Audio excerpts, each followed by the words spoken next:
Panel number 6, Wei Hua Chin, Vito J. LaBella, and Joshua P. Thompson. Vito LaBella. Thank you very much. You know, I retired from the New York City Police Department as a lieutenant 2 years ago in June to take over the president's spot at the Krista McAuliffe PTO. I thought I was going to be baking cookies. I had no idea that circumstances would have conspired to bring me here before you today. And first, like everyone else on my panel, I want to state for the record that the lack of diversity in the specialized schools, the screen schools, and in all of our schools in general is totally unacceptable.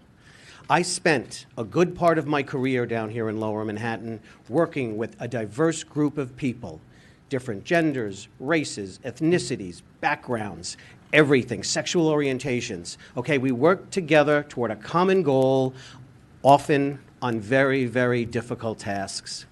What did we have in common? Well, we all took a test to get hired. We all took a test to get promoted.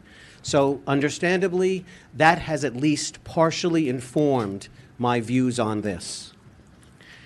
On the matter of the SHSAT and the admissions process to the 8 specialized high schools, Krista McAuliffe, our middle school, currently sends approximately 200 of 300 8th grade students to specialized high schools.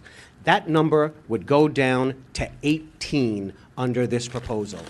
Where are the rest of those kids supposed to go? The DOE has no legitimate answer on that. And yes, our school is 67% Asian. The proposed legislation is a racial quota disguised as geographical diversity. And from the chancellor's statements, we call this an admission in the police department, who said no one ethnic group owns these schools, we know that this racial gerrymandering is designed to reduce the number of Asian children in specialized high school. That is also unacceptable. The sad part of that is, you know, in the long term, that ain't gonna work, okay? Parents will learn which are the lower performing middle schools, and they'll work to get their kids there so that a percentage of them will be on the top of those schools and go into these specialized high schools. In 5 or 10 years, we'll be in the same place as we are today. In fact, none of the multiple measures that the DOE could use to populate these schools have the main benefit of the SHSAT, which is transparency, integrity, and yes, equity. One only has to look at the discovery information coming out of the Harvard lawsuit or the recent college admissions scandal to see what kind of manipulation will occur if the city abolishes the SHSAT. Let's look at the 116 so screened high schools in our city, many of which are majority white. Their lack of diversity is even more insidious because it's not the result of implicit bias or disparate impact, but rather intentional manipulation and gaming of the system. For example, Beacon High School is 50% white, 19% Hispanic, 14% black, but only 9% Asian. And their economic needs index is 30%. Compared to 70% in the city, 40% for Bronx Science, 42% for Stuyvesant, and for my boys' school, Brooklyn Tech, 53%. We all acknowledge no one method of testing is perfect. But there are documented studies of grade inflation, especially in our poorest communities, where grades and test scores in English and math are not positively correlated. There is evidence of portfolio fraud, where parents pay someone to prepare a portfolio, and influential people gaming admissions with flowery letters of recommendation from politicians and superintendents, or having a tester goose a well-connected kid's score in an interview. Well, we used to call that being hooked up.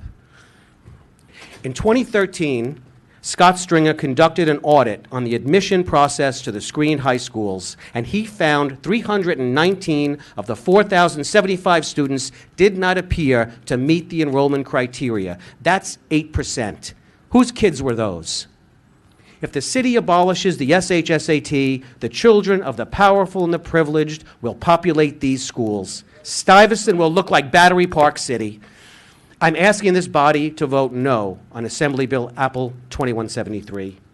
But I don't want to say that saying no is enough. It's not. We need to increase diversity, and I know I'm running out of time, so I'd like you to also vote yes on Assembly Bill Apple 4818, which guarantees gifted and talented programs Please. in every district of this city. For the record, I want to submit a letter from middle schools as well as policy changes Take we all would your support. letters. Thank you very much, you, ladies and Mr. gentlemen. LaBella. Mr. Kim. Thank you, Mr. Chairman, and thank you for your testimony today and for waiting many hours to be here with us.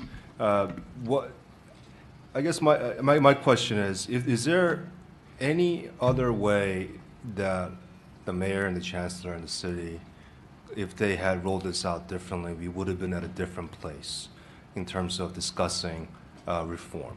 What could have been done differently? So what could we do? What like steps, okay? So my old job is a problem, you gotta fix it. So what do we do to fix it? Well, we have the 116 screen schools that have geographic and other walls around them. That we had also testimony of the city council that those schools weren't exactly up to the same offerings as the specialized high school. So the first thing you need to do is take those 116, 120 programs and you standardized everything about them to bring everything that they're offering up to the same standards as the 8 specialized. Okay, so now you could use multiple measures, 7%. You could use whatever you want for those 120 programs. And then if you do decide to do something, see how that works. And if you decide to do something with the 8 schools, well, now these children have an option. These kids, and we send 1,500 kids from South Brooklyn to specialized high schools with no viable options. At least now, those kids have a viable option, someplace to go. But the first step is not doing the specialized high school. The first step is getting a transparent, non-corruptible admission process in place for those 116, 120 screen schools and making sure that they're every bit as great as the 8 specialized schools. Panel number 6, I thank you very much for your time all day today. It's been a long one, but you've been most patient and you have provided us with fine testimony. Thank you for being here. Thank you, sir. Thank you. Have a good day, good weekend.